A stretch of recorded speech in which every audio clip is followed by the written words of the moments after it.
Sizga rahmat, mening eng aziz muxlislarim. E'tiboringiz uchun minnatdorman har damon. Iliq so'zlaringiz qalbimga quvonch bag'ishlar. Mehringizni juda qadrlayman, aziz insonlarim. Muxlislarim, iliq so'zlaringiz uchun tashakkur. Har bir tilagingiz qalbimga beradi quvvat. E'tiboringiz men uchun katta baxtdir. Mehringizni doimo yuragimda asrayman.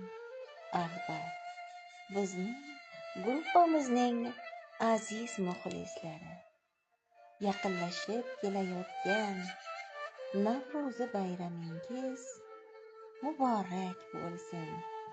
Har doim xursandchilik kunlaringiz bardavom bo'lsin.